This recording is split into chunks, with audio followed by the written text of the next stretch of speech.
A different night, same clothes.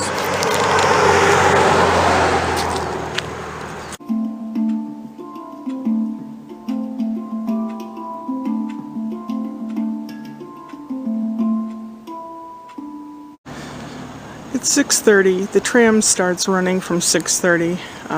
It comes down here, picks up people, and then it takes it up to where the play is being done. I could walk. I have plenty of time. Show starts at 8:30, I think. I didn't realize I'd get here that soon. But the tram will come down here, and I brought Mason, the driver, some bubbles so he can play. He can play if he wants to. It promises to be a nice, cool evening. It's about 78, 79 right now. And we'll get cooler, but it's nice right now, and I guess I'm an early bird again. I had several panic attacks today. I had a couple, I went into Walmart, I had a couple in there, had a couple in Home Depot.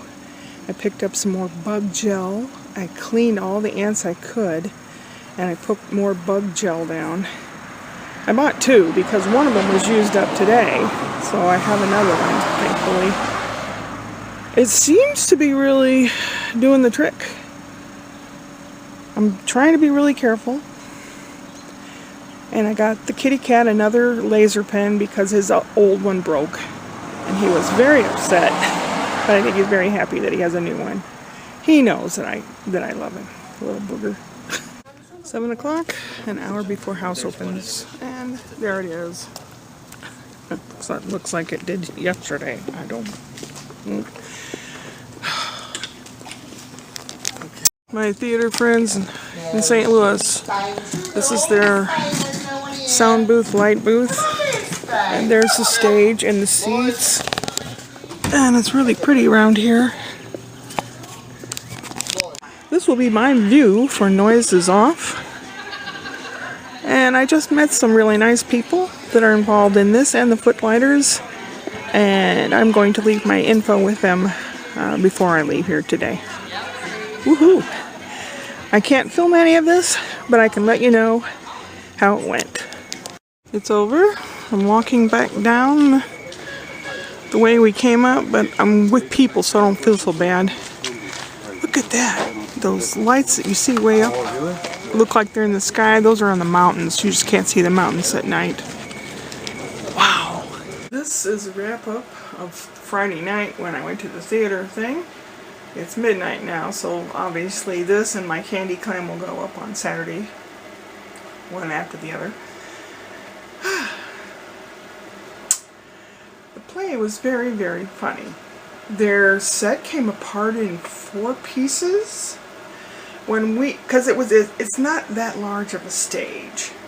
The stage is kind of like the one out in St. Peter's when we used to do it in the voting chamber or the judge chambers area. It's small. It's a small set, small theater. I mean, like Muni but miniature. And the actors were very good. They were very good. Now, if each one of those is in all the other plays that they're doing, oh my God. I don't know. Maybe, maybe not. But the lady that played Mrs. Clackett, the housemaid person, the housekeeper, that brings out the sardines, reminded me so much of my friend Jennifer back in St. Louis. Her vocal tone and everything was just like Jen, and her body and everything. I mean, she was a little taller, but she was so much like Jen, and I could just close my eyes and I could see Jennifer. And it was very well done. And since they had to take the set apart in 4 pieces to revolve it around between acts 2 and 3, it took a lot longer because they had to unscrew things and screw things back together, which took a good 20 minutes each time. So I didn't get out of there till like 11:15 or something, 11:20. But I think typically if you don't have to move sets around, that it wouldn't take that long. But I met the president of the Footlighters Theater, which is also there in Redlands, and she seemed, very serious, and it's good. I like that. And then she was talking to someone else who mentioned going to St. Louis, and my ears went boink. I don't know what she was going to St. Louis for. I said, kind of strange, the last 50 years I spent in St. Louis. I was involved with all kinds of theater, and on stage, behind the stage, and everything else. Even made props. I asked them about their props and their furniture and stuff, and a lot of it's borrowed, which is what we used to do before we, in St. Louis, before we accumulated stuff. But I'd say the majority of people were about my age, I think, that went to this, and there were some younger. And there was a little grandma and grandpa and probably a 7 or 8 year old in front of me. And between the scenes, when they were changing the scenery and all, they had this jazzy music going on. I loved it. That little kid was electrified. He loved it. I had to tell them that I really enjoyed the music. I enjoyed the song, the acting, and the direction. I don't know who directed it, and programs cost $2. You want a program, you gotta pay $2. But the program is for all of their shows that they do. It tells you all the actors and all the shows and all that stuff. It's like, and they had ice cream and gelato and sorbet. Some ice cream wagon came in, and the lady makes it in Redlands. It was $4 for 1 scoop and $5 for 2 scoops. But I had just had supper, and I don't trust myself with milk products when it's hot. No, I can't do milk. So it looked delicious. It really did. People were real nice, and I talked to several different people. Some people are willing to talk to you, and some, the younger ones, they are, okay, some old lady. But I really enjoyed the show a lot. And I don't normally laugh out loud because I've seen so much comedy and seen so much theater and stuff. I'm kind of jaded, But there were some parts in this, especially the person that played Mrs. Clackett, the one that reminded me of Jen. There were a couple things, I think she ad-libbed them, and they were hysterical. Oh my gosh. And it wasn't not really nasty, dirty or anything. I mean, it had people who were boyfriend and girlfriend, and the director had several girlfriends, and they all found out toward the end of the play that they were, it was that, in and out of doors, plates of sardines and plates with no sardines, and oh my gosh.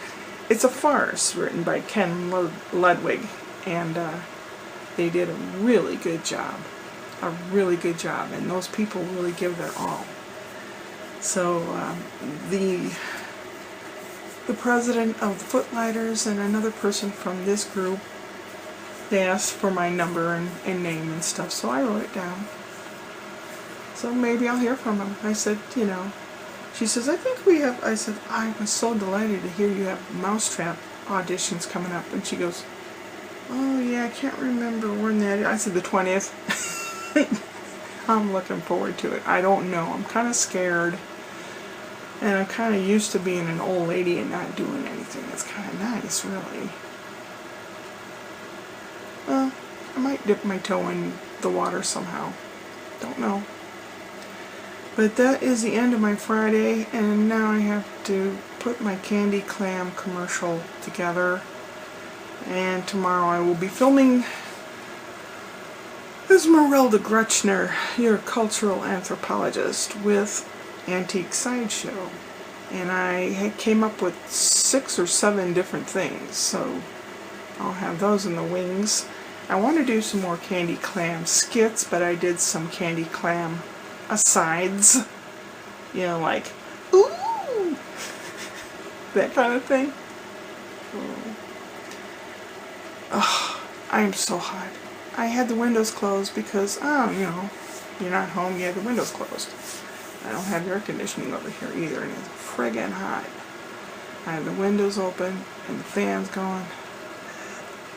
Ugh.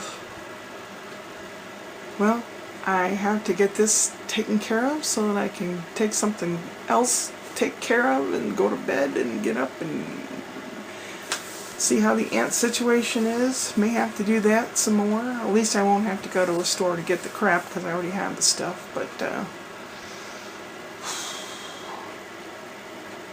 you want to drive someone crazy, let them live in a place with ants on every wall, in lines going up the corner of the wall to the 10-foot ceiling, across the corners, across down through the light switch, through your cupboards, through the...